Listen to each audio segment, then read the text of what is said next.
Ngayon po ay October 11 na po ngayon at araw po ng Sabado at tapos na po ang fiesta dito sa Dionisio, Parañaque.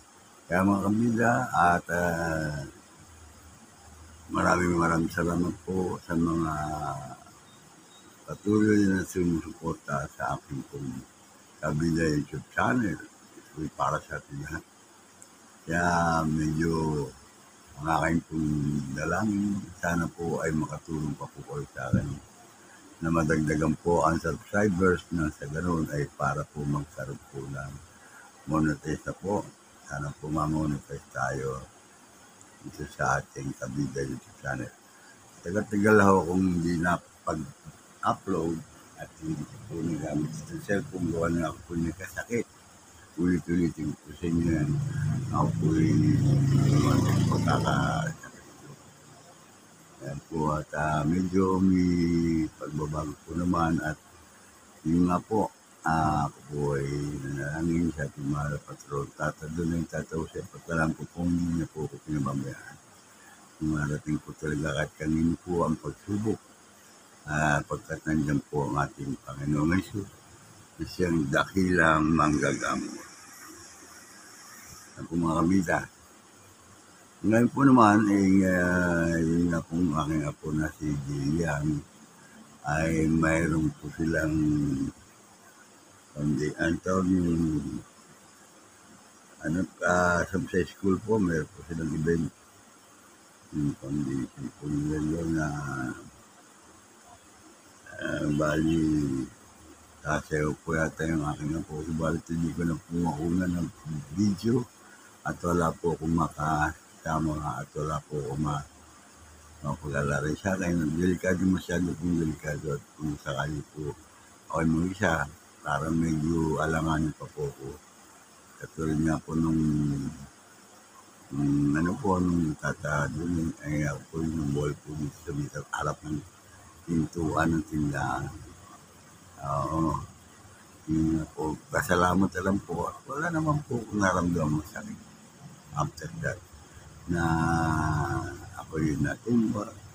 Nahirapan sila may bangon ako gawa medyo may kabigatan doon naman ako at kahit na po dito na sa ngayon ay yun nga po, salamat po sa ating dakilang manggagamot ng Panginoong Jesus na ako'y kanyang pinagaling at inalalayan po ako ng kanyang tatadun at tatause. Yan po ang kagabi po, ang balita ko po ay natuloy po ata ang komedya nila doon sa ginanap at kasi po para sigurado na baka sakali hindi gawandang panahon kagabi. Kaya nagpasiguro sila doon daw po ng palabas ng komedya doon sa gym. Kaya nga alam po, hindi ko po na-videohan gawa ng ganun na po. Hirap na hirap pa rin daw kung maglakad ng isa. Hindi po kami lalayo dito lang po at mas maganda pa po manood ng TV, makinig ng misa dito sa online, yung sa Quiapo, misa sa Quiapo. At yan nga po ay nakikinig po ako ng mga salita na natin. Ayun po ng mga kaparehan. Sana po tapusin na po yung mga pang-rakot ng mga susay naman po mga konsensya po na yan. At lahat po naman tayo kakasala.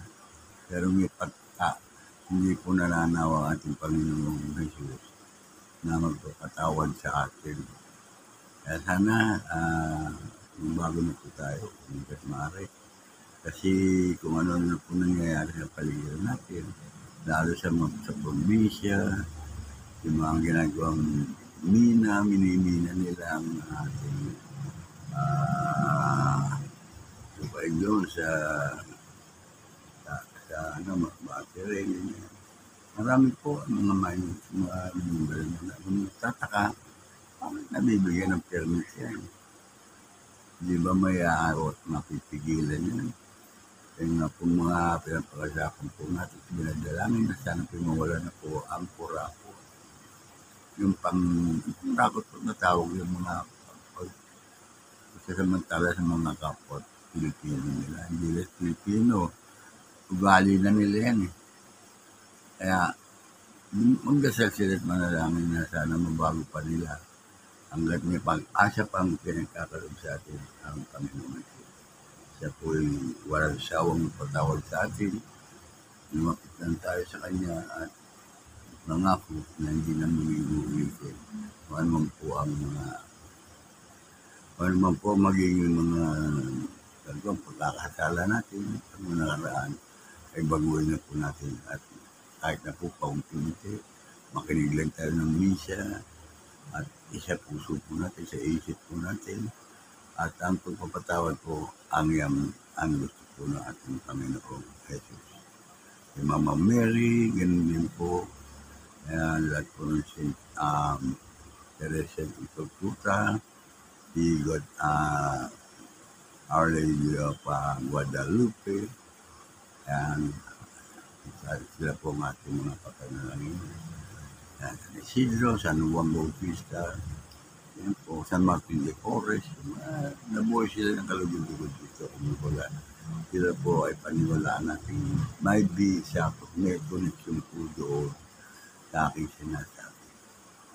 Kasi marami pong talaga naghahangat talaga na yumaman. Ako nga po, walang bahay, nakikita lang po ako dito sa bahay ng nanay ko na iyon. At ako po nag-iisang kumontra sa aking mga pin. Na hindi ko po alam kung anong kahangganan ito na para ibenta itong lupang na mana ng nanay sa kanyang magulang. Siya po ang bunso ng sa magkakapatid. Kung tatanong mo si siya yung kung yung nabubuhay, puro papabor sa kanya na mapunta itong bahay nito. Aming tinitira nito. At napakatagal na pong bahay nito. Napangasawa po yung lola ko, Biray, Casimira Bernardo, Santa Ana po. Napangasawa po Bernardo, si Populis, ng Paranaque. Nung pa po nung panahon nila. At dito po naman sa kabila, ang kapatid niya si Victorina ni Harris, ang napangasawa po niya. Victorina Santa Ana po. Siya po ako tuklas po. Magpapatotoo na ang lola ko, magkapatid po si Victorina at si Lola Biray, si Mira, ay napakasipag po nila. Sila po yung niliwalay, nagkaano po sila po. Magkaano sila sa pinaparkila nila mga lastay ng araw po kasi bibira mga may plato, may mga pang gamit sa kutsara tinidor, lastay po tinatawag doon na pinaglalagyan po ng pagkain, lalagyan ng patright, tapos ayun, inaano po yan po kumakain ng tao. Kaya yun po naman ay nililinis, pagkatapos din po, kahit na po, wala naman, nililinis po rin namin yan at nitatakpong kulay green, ang tasay, pasuelong tinatawag, na pinaglalagyan naman po ng t-shirt na sherbet. Yung pong buko na kinagkan na sabaw, tapos masarap po yan, may asukal po, nalagyan pa rin konting asukal gata. At yan po ay nagigiling sa mga kanakinan birahan ng sherbet para mas maganda ang ito. Pero yun po, at pwede po naman ilagay kung may freezer kayo. Nasa timpla lang po ninyo ang nagagawa po ng sherbet niya. Lagay nyo ng flavor na langka o kaya lechia. Depende po sa gagamit po ng dessert na sherbet. Ini-order po yan dito sa aming lugar dito. Hanggang ngayon po may lumagawa po. Ang hindi ko lang malaman kung tuloy pa rin yung mano-mano po yung pagpipil po ng ng pagpatigas po ng sherbet o pa-freezer na rin. Yan po talagang isang hindi ko po alam kung dyan po sa inyong mga barangay o mga ibang dito sa Pilipinas kung mayroon pa rin sila sherbet. Dito po sa Paranaque kasi yung pagkakalam po yun po ang original sherbet. ang buko po na kinayod, tapos lalagyan ng ng asukal, sabaw ng buko, yan. Marami pong sabaw ng buko yan. Tapos saka lalagyan na rin ng flavor kung ano gusto nyo, kung langka, leche, plus buko, yan. Napakasarap po niya. Kaya naangkot ko lang po yun. Ang magkapatid na lola ko, Victorina at ang Casimira, dalawa lang po silang santaan magkapatid dito po sa lugar namin sa Tibongo Street. At yan po ay piniligan ng ina ko, Lola Victorina, ang inang ko, ang lola ko, inang ang tawag ko po. Yan po kalimitan ng araw lahat tiyahin, lahat yung lola, lahat amang tata. Yan.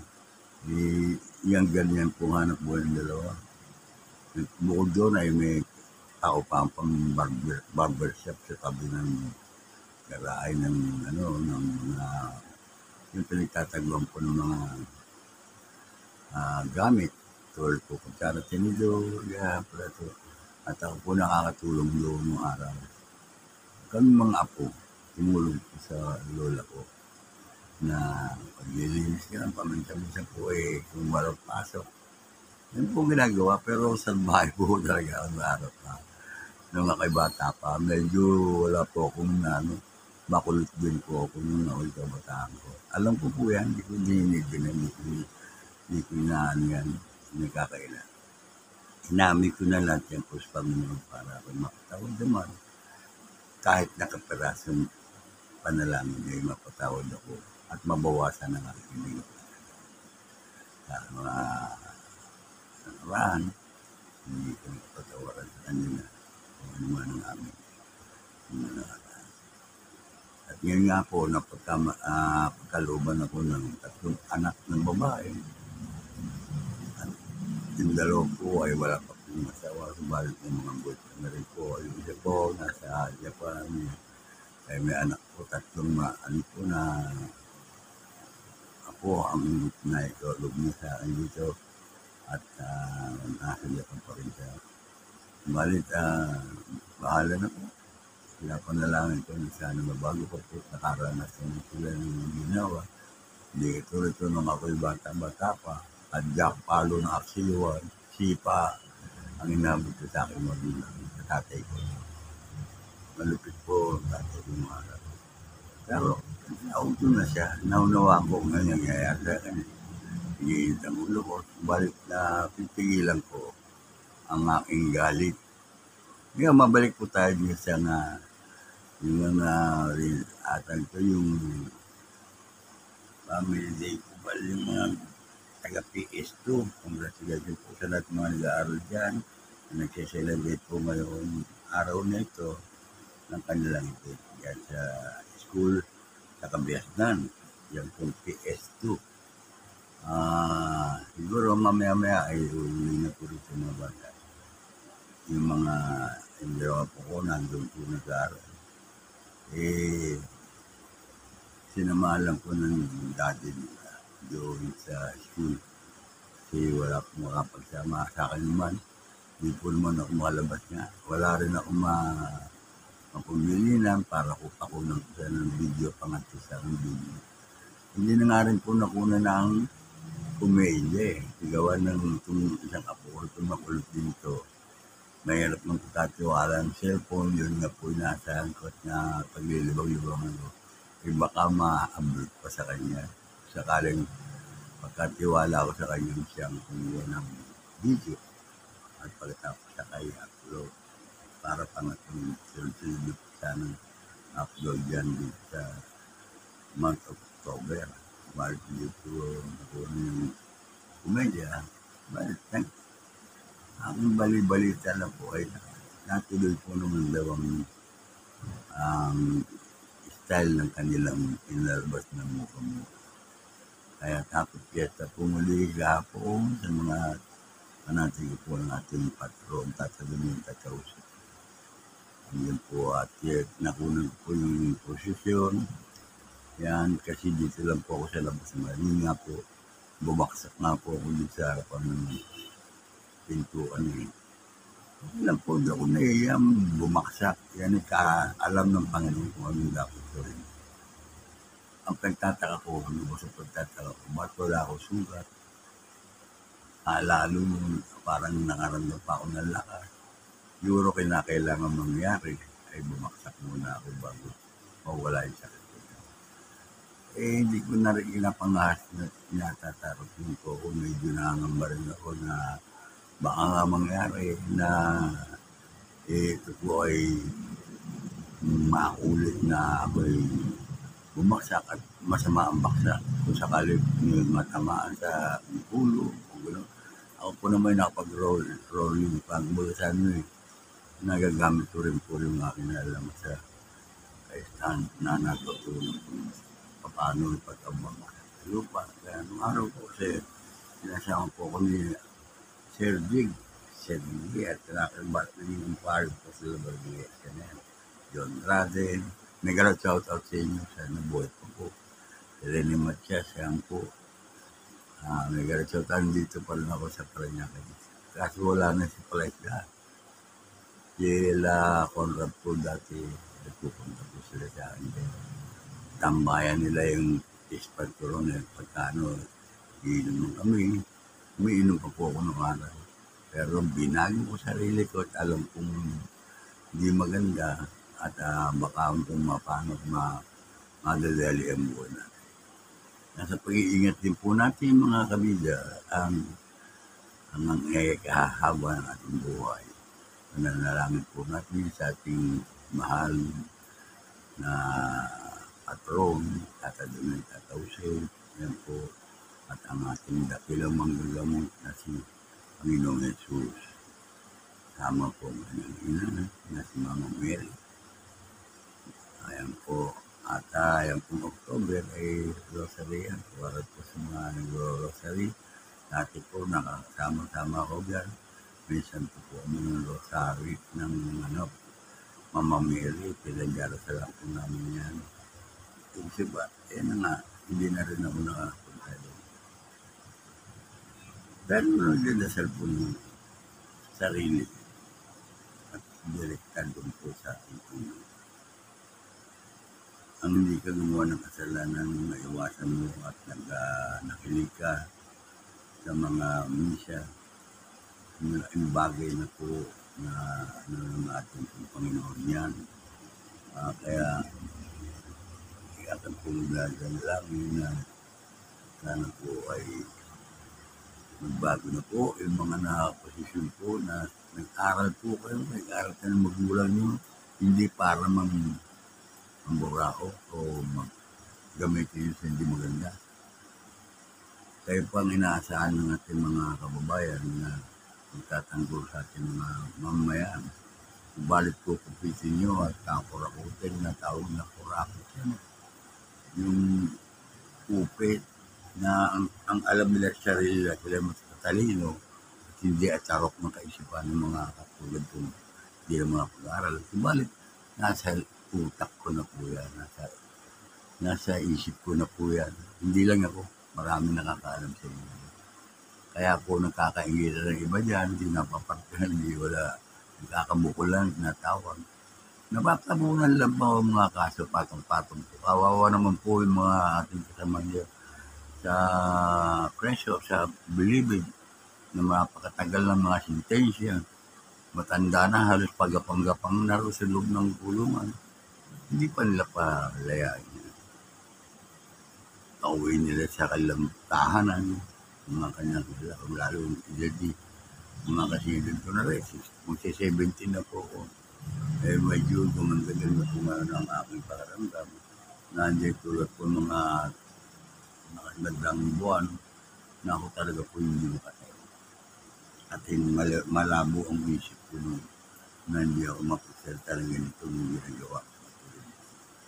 Kaya doon sa mga aking mga followers, nakikiusap naman po ako sa inyo, baka may mga kaibigan kayo, i-share po ninyo ang aking mga video na walang gagawa, hindi ganito, ito po yung mga aking magbabago. Ako po'y lumuwan na rin sa mga hindi maganda na nasaksak, kaya hindi mo nakadisgrasya.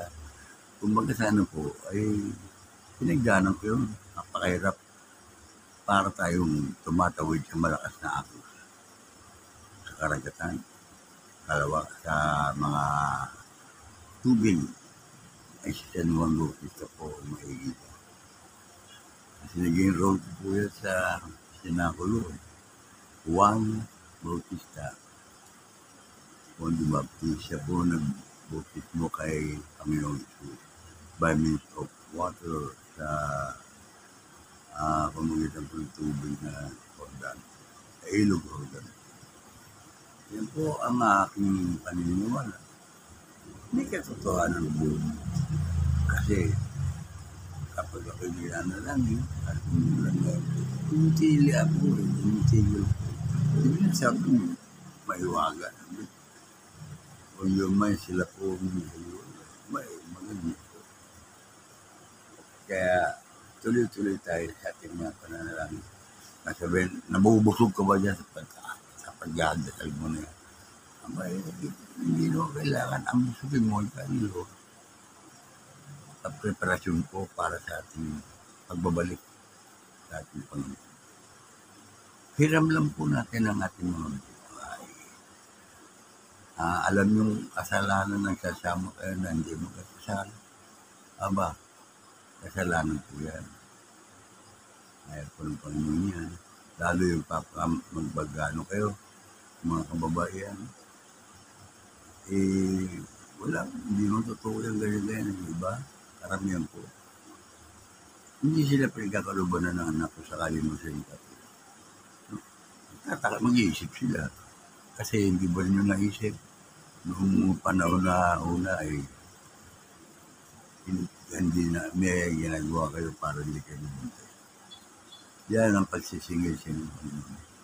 Para maisip ninyo na kayo nagkamali sa mga ginagawa ninyo.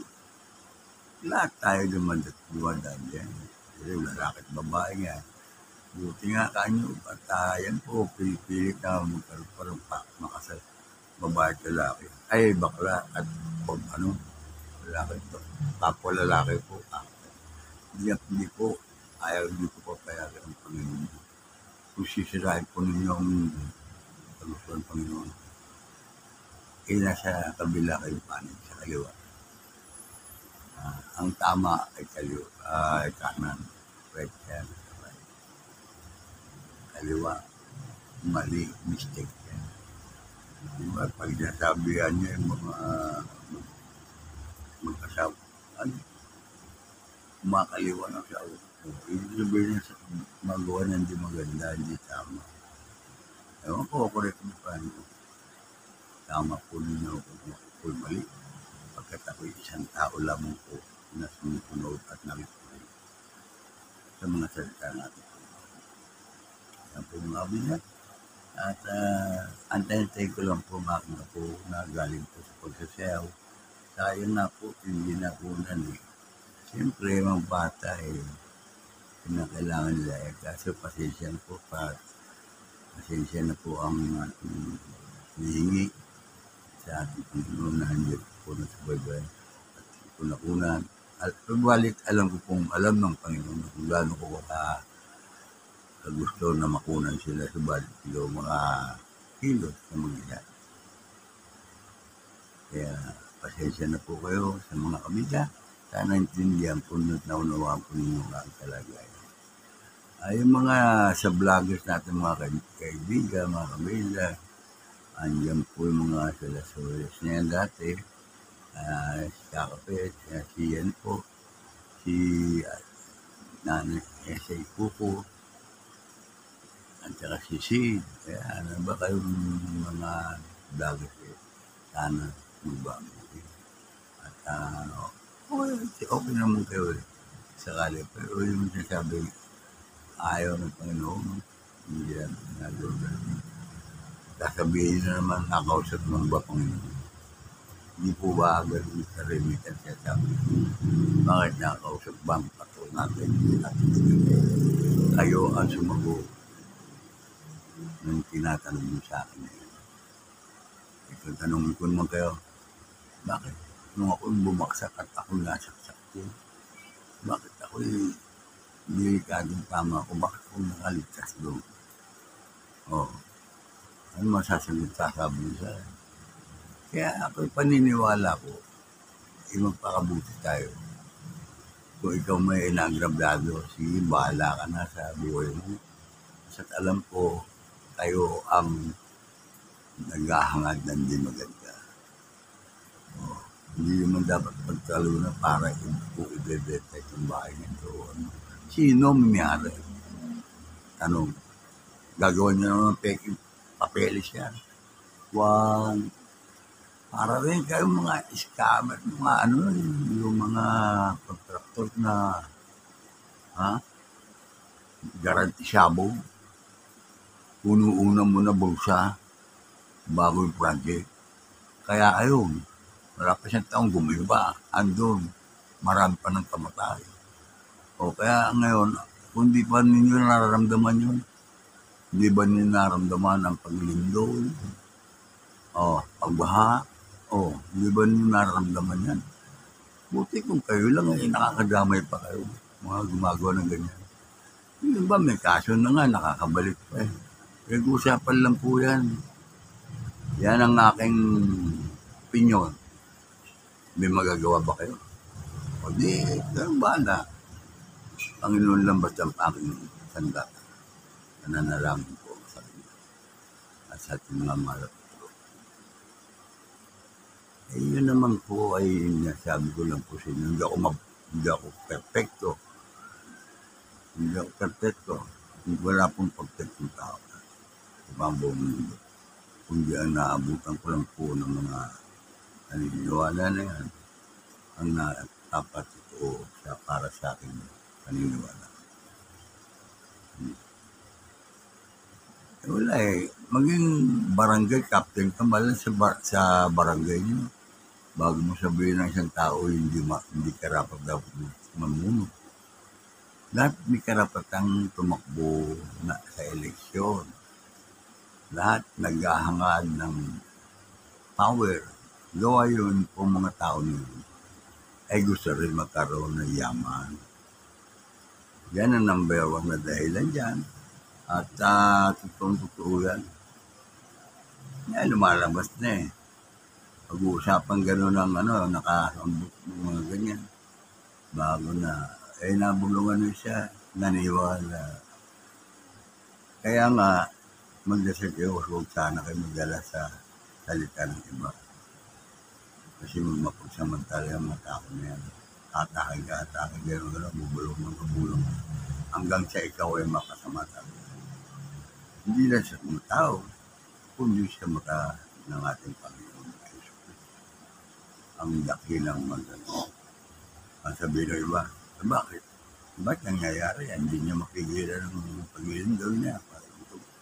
Pinaparamdam nga po sa atin ng ating Panginoon.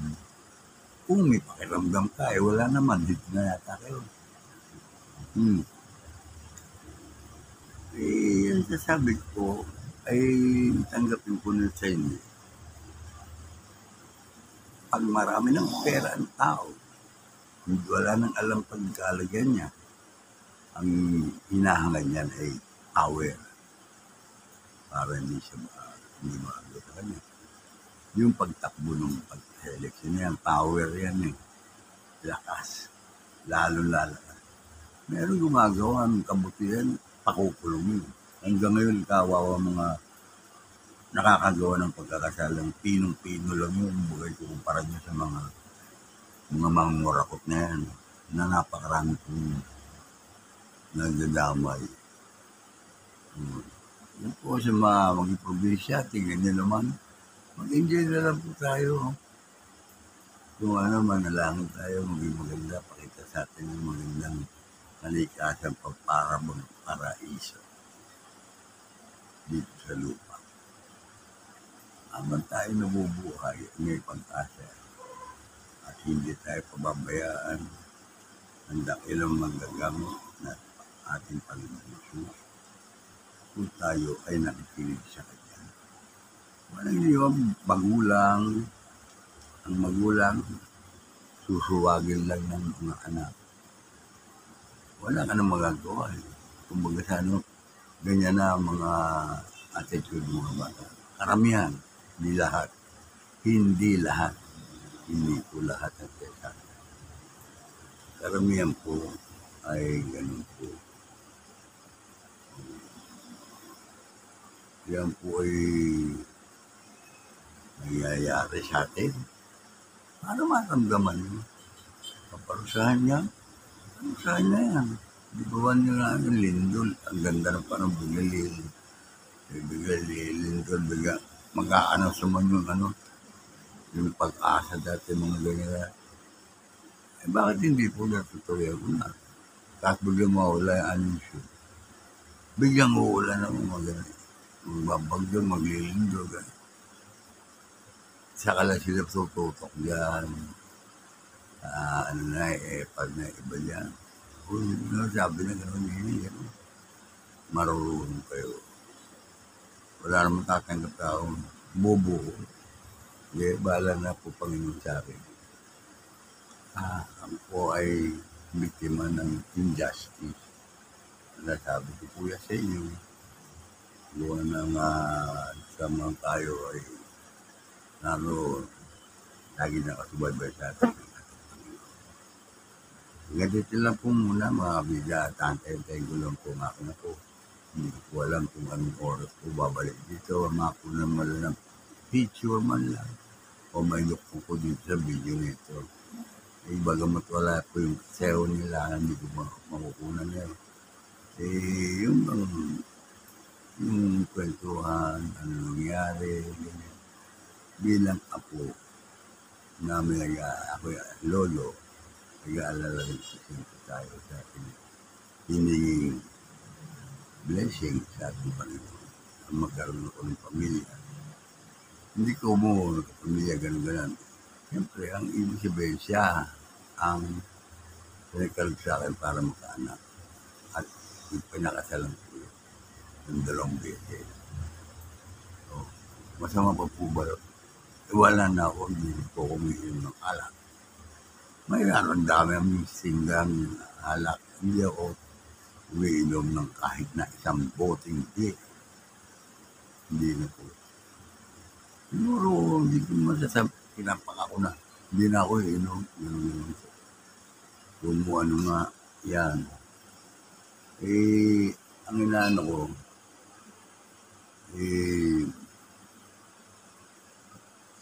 iniiwasan ko talaga ang kamali. At iniiwasan ko ang pangako ko ay masinag sa ating Panginoon. Siya, hanggang dito lang po muna at tantayin ko ang aking apo kasama kong daddy niya. Siguro, sana masaya po naging laro yan mo tawag nila sa school mga bata. Yan yung parang condition po nila. Yan. Ang binibante niya mga dati teacher. Yan. Kasi po, mamaya na po ulit.